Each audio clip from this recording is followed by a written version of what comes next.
NDTV India पर आप देख रहे हैं रफ्तार रिपोर्टेड। मैं हूं आपका होस्ट शम्स। इस बार की शुरुआत बिल्कुल नई मिनी कूपर से। जी हां, कंपनी ने बाजार में 2021 मॉडल पेश कर दिए हैं मिनी कूपर हैच और कन्वर्टिबल के।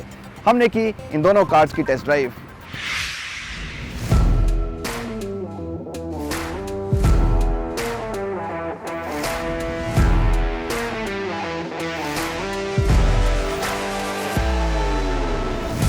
मिनी की कारें सबके लिए नहीं होती, बल्कि ये एक खास खरीदार के लिए और एक खास काम के लिए बनाई जाती हैं।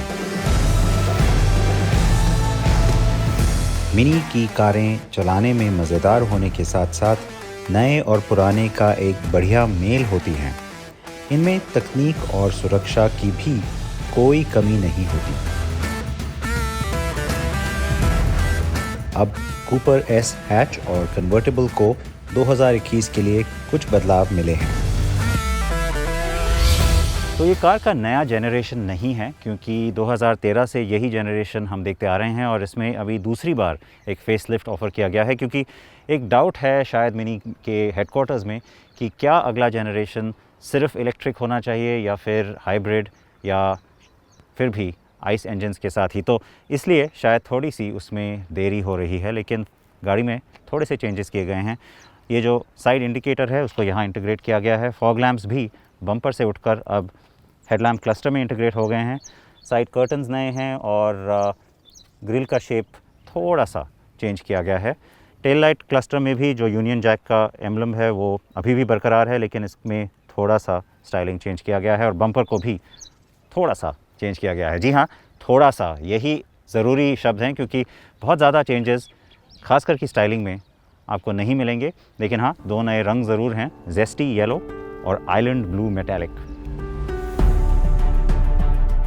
हमारे पास हार्ड टॉप कार के साथ आइलैंड ब्लू रंग है। एक नया ग्रे भी है जिसका नाम है रूफटॉप ग्रे, और येलो यानी ये पीला रंग बस कन्वर्टिबल के लिए है।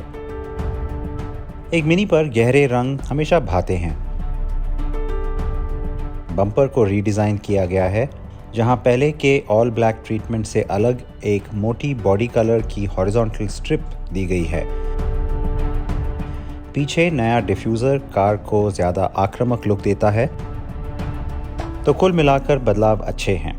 हालांकि गोल LED daytime running lights या DRLs पहले जैसे ही हैं, जो एक सही फैसला है, क्योंकि इनकी वजह से कार को एक अलग पहचान मिली है। कन्वर्टिबल की छत पर बना यूनियन जैक डिज़ाइन भी आपको पसंद आएगा, लेकिन उसके लिए 1 लाख रुपए अलग से देने होंगे। बिना और पैसे दिए आपको बॉडी कलर या ब्लैक, सिल्वर और वाइट मिरर कैप्स मिल जाएंगे। इससे पहले मिनी कूपर का फेसलिफ्ट 2018 में आया था और तब भी हमें लगा था कि कार का लुक काफ़ी पैना है। उस समय मिनी ने कूपर एस में ऑप्शनल 6 स्पीड टॉर्क कन्वर्टर की जगह 7 स्पीड डुअल क्लच गियरबॉक्स दिया था। यहाँ भी DCT ही है और स्पोर्ट वर्जन एक ऑप्शनल एक्स्ट्रा है।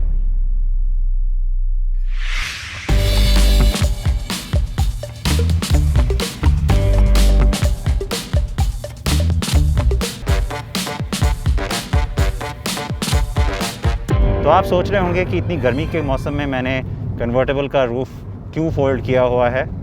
खैर, बहुत ज़्यादा देर के लिए नहीं, लेकिन कुछ देर के लिए तो अगर आपके पास कन्वर्टेबल है तो कुछ समय तो आपको इसका रूफ़ फोल्ड करके गाड़ी चलाने में मज़ा आएगा ही। अब मिनी कूपर फैमिली में आपको सिर्फ टर्बो पेट्रोल इंजन ही मिलेंगे। डीजल काफ़ी दिन पहले डिसकंटिन्यू हो चुकी है। इंजन में थोड़ा सा अपडेट किया गया है, लेकिन बेसिकली ये वही इंजन है जो पहले कार में था। फिर भी कहना होगा कि इसको चलाने में आपको बहुत मज़ा आएगा। बहुत मज़ेदार है, इसका रिस्पांस बहुत अच्छा है और इसकी आवाज़ भी बहुत बढ़िया है।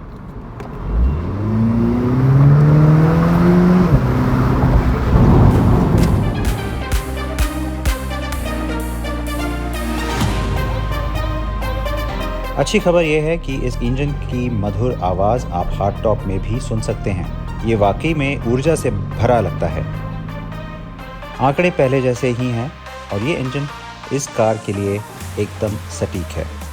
हैच 0 से 100 किलोमीटर प्रति घंटा की रफ्तार तक जाने में 6.7 सेकंड लेती है और कन्वर्टेबल 7.1 सेकंड।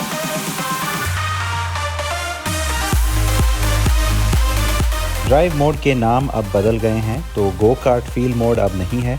इसकी जगह आपको मिलेंगे ग्रीन,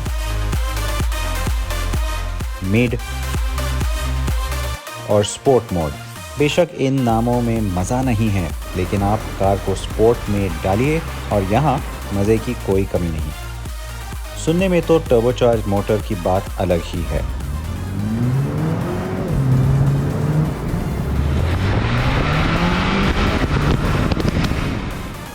हैंडलिंग शानदार है, स्टीयरिंग सटीक है और जबकि मैनुअल मिनी हमेशा ज़्यादा मज़ेदार थी, हमारे पास इंडिया में ऑटोमेटिक से खुश रहने के अलावा कोई विकल्प नहीं है।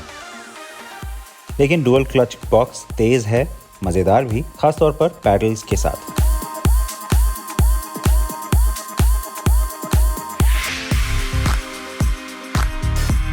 Cornering brake control, anti lock brake या ABS, stability control, brake assist और crash sensors, dual airbags, 3-point seat belts, सब स्टैंडर्ड सेफ्टी फीचर्स हैं। और हाँ, ये मत भूलिए कि ये सिर्फ 4 सीटर ही है, यानी कि 4 लोगों के लिए बनी कार। दोनों कारों को अंदर मामूली बदलाव मिले हैं। 8.8 इंच टच स्क्रीन में पहले से बेहतर टच रिस्पॉन्स है। AC वेंट्स का डिज़ाइन थोड़ा अलग है और डैश और दरवाज़ों के इनलेज पर नई फिनिश दी गई है। वहीं डिजिटल इंस्ट्रूमेंट स्क्रीन और हेड अप डिस्प्ले ऑप्शनल हैं। यही मामला wireless phone charger, navigation, Apple CarPlay और हार्मन कार्डन साउंड सिस्टम के साथ भी है। बाहर आप थोड़ा ज़्यादा झुकाकर optional adaptive LED matrix lights, अगले और पिछले पार्किंग सेंसर्स,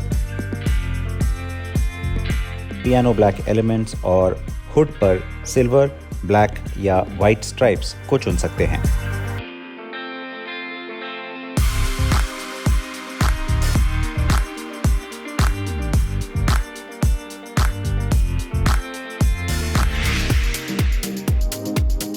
इंडिया को कूपर पर 1.5 लीटर 3 सिलेंडर इंजन नहीं मिले हैं, ना ही 2 डीजल जो कई देशों में बिकते हैं।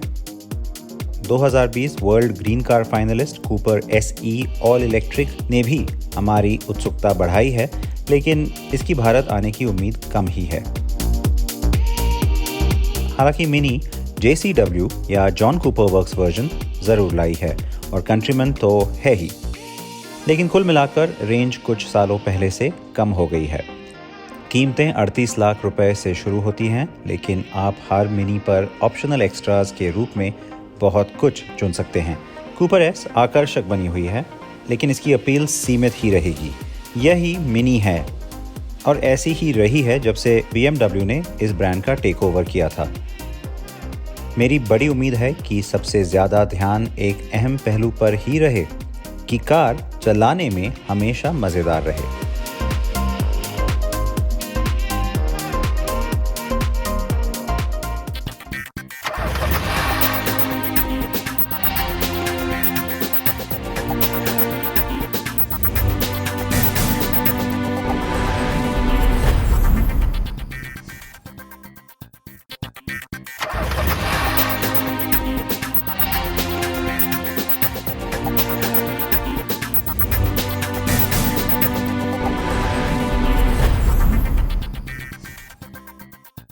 ब्रेक के बाद आप सभी का स्वागत एक बार फिर रफ्तार रिबूटेड पर।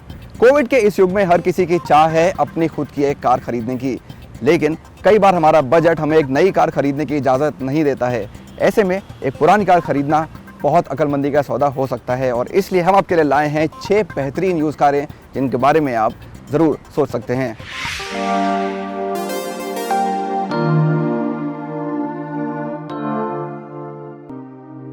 भारतीय कार खरीदारों के बीच ऑटोमेटिक कारें काफ़ी लोकप्रिय हो गई हैं। ये सुविधाजनक हैं और ट्रैफिक में चलाने में आसान भी। पारंपरिक टॉर्क कन्वर्टर्स और CVT से लेकर ऑटोमेटिक मैनुअल ट्रांसमिशन तक बाजार में कई तरह के ऑटोमेटिक विकल्प मौजूद हैं। इसलिए यदि आप एक अच्छी ऑटोमेटिक कार की तलाश में हैं, लेकिन आपका बजट कुछ कम है, तो इस्तेमाल की गई कार खरीदना आपके लिए सबसे अच्छा विकल्प हो सकता है। हम ऐसी ही 6 कारें आपके लिए लाए हैं।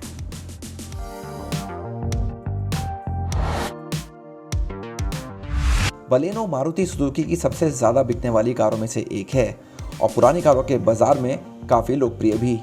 प्रीमियम हैचबैक का ऑटोमेटिक वेरिएंट CVT के बॉक्स के साथ आता है, जो शहर में ड्राइविंग करने के लिए सबसे उपयुक्त है। जबकि नई बलेनो की दिल्ली में कीमत लगभग 8.5 लाख रुपए से 10.5 लाख रुपए के बीच है, पुरानी कारों के बाजार में आप मॉडल के साल और कार की स्थिति के हिसाब से 5 लाख से 8 लाख रुपए के बीच एक बढ़िया कार पा सकते हैं।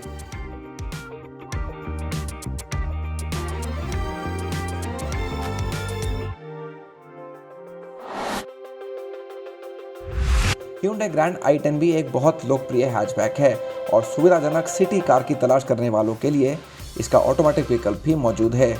जबकि नई ग्रैंड i10 नियोस को AMT यूनिट के साथ पेश किया जाता है। पिछली पीढ़ी की कार के साथ 4 स्पीड का टॉर्क कन्वर्टर यूनिट आता था। जहां बिल्कुल नई नियोस AMT की कीमत लगभग 7.5 लाख से 9.5 लाख रुपए ऑन रोड दिल्ली के बीच है, वहीं इसका पुराना मॉडल आपको 4 से 6 लाख रुपए के बीच मिल जाएगा।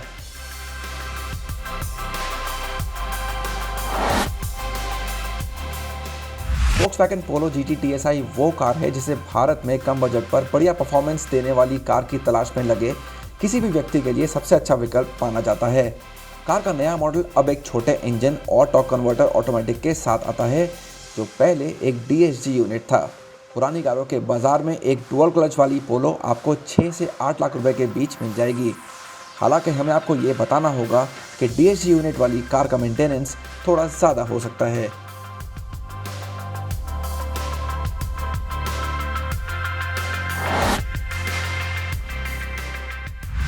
Maruti Suzuki desire pre owned car बाजार में एक और बेहद लोकप्रिय मॉडल है। हालांकि इसमें AMT गेयरबॉक्स या ऑटो गे शिफ्ट या AGS मिलता है, जैसा कि मारुति इसे कहती है, ये अभी भी बेहतर AMT सेडान्स में से एक है। जबकि एक नई डिज़ायर AGS की कीमत लगभग 8.5 लाख रुपए से 10 लाख रुपए तक है। पुरानी कारों के बाजार में आप लगभग 5 से 7.5 लाख रुपए के बीच एक अच्छी कार पा सकते हैं।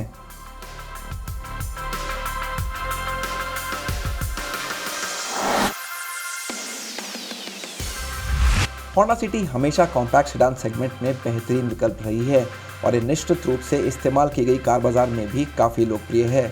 कार का CVT मॉडल उन अच्छे ऑटोमेटिक सेडान्स में से एक है जिसे आप खरीद सकते हैं, क्योंकि कंपनी अभी भी पुरानी जनरेशन के मॉडल को बाजार में बेचती है। जहां नई पीढ़ी की कार की कीमत लगभग 14 लाख से 16.5 लाख रुपए के बीच है, वहीं मॉडल वर्ष और कार की स्थिति के आधार पर 5 से 9 लाख रुपए में आपको एक बढ़िया पिछली पीढ़ी की सिटी ऑटोमेटिक मिल जाएगी।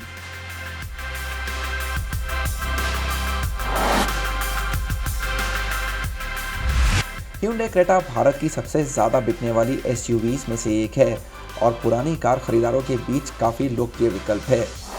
जबकि इसके नए जनरेशन के मॉडल को बेहतर इंजन और ट्रांसमिशन विकल्प मिलते हैं, ये थोड़े महंगे हैं, यानी 17 लाख से 20 लाख रुपए के बीच। हालांकि थोड़ी पुरानी पहली पीढ़ी की क्रेटा ऑटोमेटिक बाजार में लगभग 8.5 लाख से 14 लाख रुपए के बीच में उपलब्ध है।